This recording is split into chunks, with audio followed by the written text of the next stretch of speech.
He sponges off women and becomes a plutocrat's son-in-law. However, he falls in love with his sister-in-law. When their affair is about to be exposed, Chris does not hesitate to kill his sister-in-law and his child in her womb. Chris will do anything for the sake of glory and wealth. He was a gifted tennis player, but he knew he couldn't make money off of it. So he stopped in time and went to work at a tennis club in London.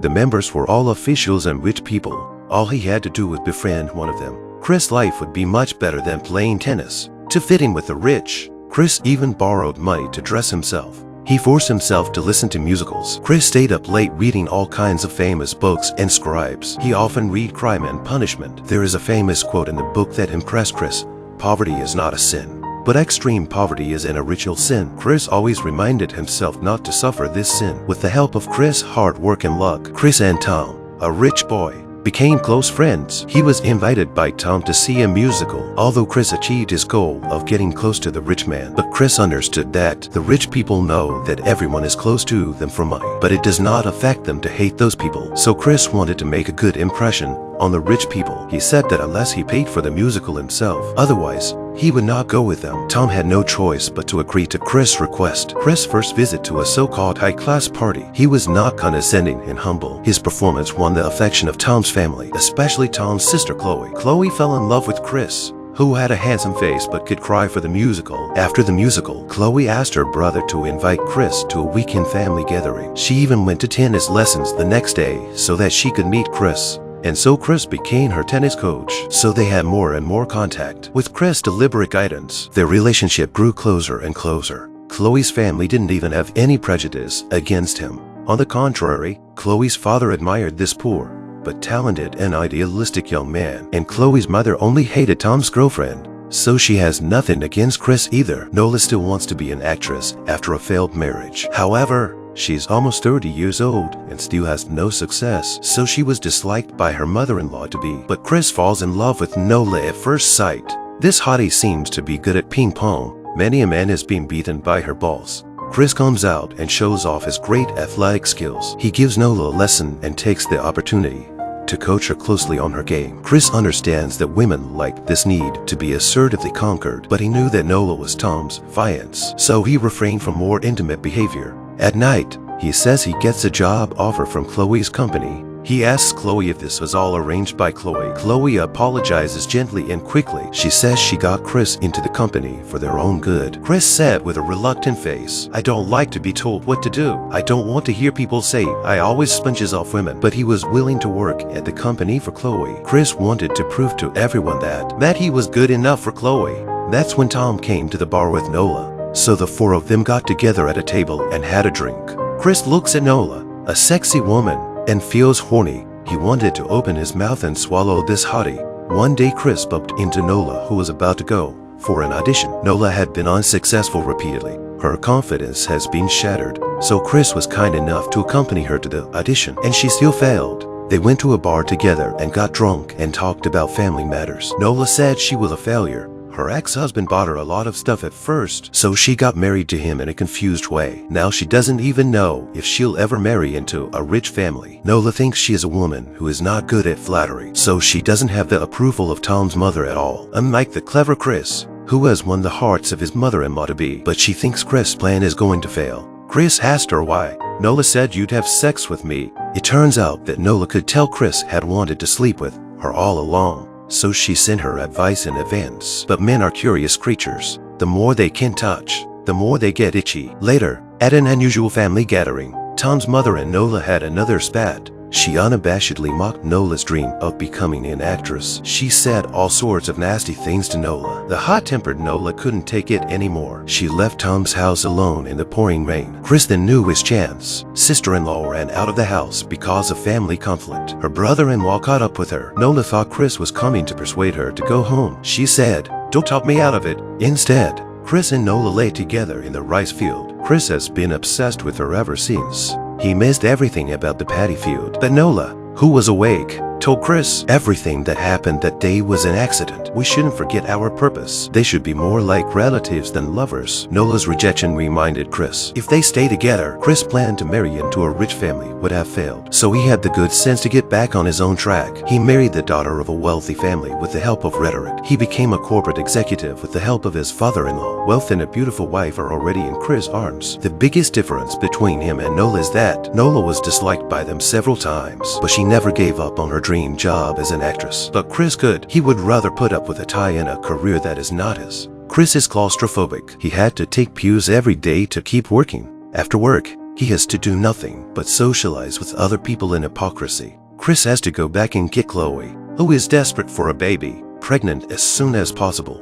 But they don't know why they just can't get pregnant. This also made Chloe depressed all the time. Chris soon learns that Tom and Nola have called off their engagement and broken up. Chris knew that his chance had come. He immediately went to find Nola, but Nola had already moved away. No matter how much Chris searched, he couldn't find any trace of her. Sometime later, Chris and Chloe were walking around the art show. He saw what could be Nola's bag. Chris' blood spilled out, and he couldn't control himself. He left Chloe behind to look for Nola. When he does find Nola, he asks for her contact information, but they were found by Chloe. However, Chris continues to pester Nola. After all, Nola's hotness was too much for him to forget. In the days that followed, Chris slept with Nola every day when his wife wasn't paying attention. Chris' performance dropped as a result, but his father-in-law didn't blame Chris. He told Chris to do his best to make Chloe happy. After all, that's what Chris is there for. Chris knows this too, but on the one hand, there's the sexy but poor woman. On the other side is a rich wife who pushes Chris to have sex every morning to get pregnant. Even though they've only been married for a year or so, Chris wanted to have two women at once. On the one hand, the endless lies and deception. On the other side is the constant sweet talk. He is torn between his lover and his wife. Chris switches back and forth between a boring life and an exciting affair. But then something unexpected happens. Nola is pregnant. Chris wants Nola to get rid of the baby. Chris says that if their affair is discovered, they would definitely be killed. But Nola had already had 2 abortions. If she had another abortion, she wouldn't be able to get pregnant. The simple Nola wanted to stay with Chris while she was here. She said they could find a place to live as husband and wife incognito. But Chris never lied to himself. He knew he couldn't let go of the glory and wealth, but Nola kept pushing him. There was nothing Chris could do about it. After his stalling plan didn't work, Chris began to look at his relationship with Nola. Chris was attracted to Nola the first time he saw her. He made advances. Her eyes were full of flirtation, but after a while, even the most beautiful women make him feel bored, especially when Nola asks him to make a choice. Chris gets antsy. Nola gave Chris 2 days to file for divorce from Chloe, or she'll tell him she's pregnant with Chris' baby. Nola sees herself as a gamble. She believes she still has the leverage to endanger him, but the irony is, Chris is just a hopeless gambler. He would simply flip the table when there were no stakes. Once a lover starts thinking hysterically about his wife, she loses all sense of lust. Men's patience runs out. All he wants is a lover who is sexy, charming, and well-behaved. For Chris, love is no match for power and money. A quickly depleting passion is more than he can tolerate. Chris takes a shotgun from home. He goes to Chloe's apartment in disguise. He knocks on the door of Chloe's neighbor. The neighbor is the only one who knows about their relationship. Chris had to kill her, and Chris needs her help with his killing plan. Eleanor sees Chris and warmly invites him in for tea. Chris took advantage of Eleanor's turn to go to the kitchen. He turned the TV up to full blast. He hastily assembled the shotgun. Chris slowly fired a shot into the kitchen. Eleanor died of innocence. Chris collapsed to the ground. He couldn't believe that he had become a murderer. But he quickly calmed down. With his great mental strength. He began to scavenge the room for his belongings. Chris took advantage of the poor security in the neighborhood and faked the scene as a home invasion and murder. Then he stood at the door and waited for Nola to leave work. When Nola returned, he killed her. Chris fled the scene in a panic. The rest was up to him, but he always believed his luck was good. The police arrived at the scene. They came to the preliminary conclusion that someone had killed 2 people after being caught in a home invasion. Just as Chris had planned, Chris had a few quiet days, and they celebrated Chloe's pregnancy together. But the police did find Chris through Nola's diary. They told him to go to the police station right away and cooperate with the investigation. Chris passed by the river on his way to the police station. He threw away all the jewelry he had taken from Eleanor's house, but the last ring hit the railing and bounced back.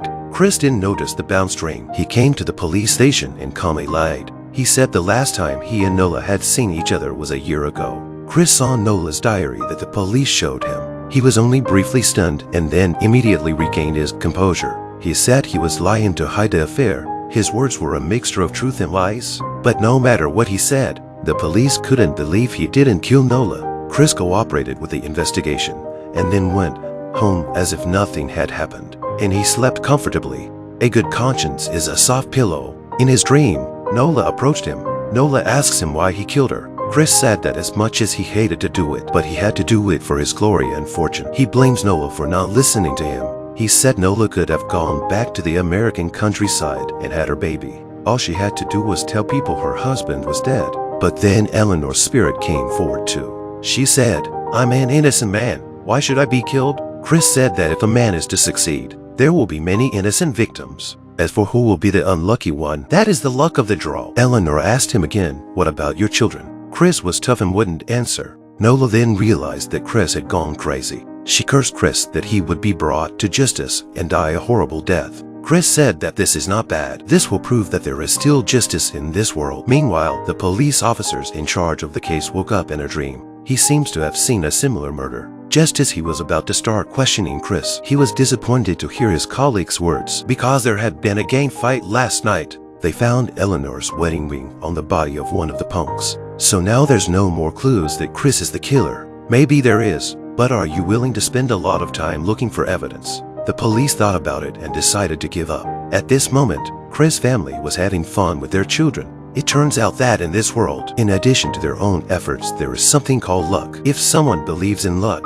he often loses his life. But if someone always believes in luck, then he must have seen all the truths in life. But this is a terrible and tasteless thing, because luck runs out sooner or later. In tennis, there is a situation called match point. That moment when the ball may go over the net or it may bounce back. If you're lucky to get over the net, you win. The film compares life to a tennis match. When you're unlucky, even if you work hard, you can't succeed. When your luck is good, even if you don't put in a little sweat, you can still make it. But at the end of the game of love and lust, not everyone is lucky enough to get through the net. More people have to be prepared to pay the price when they start this game, because this is a game where there is no winner from the beginning.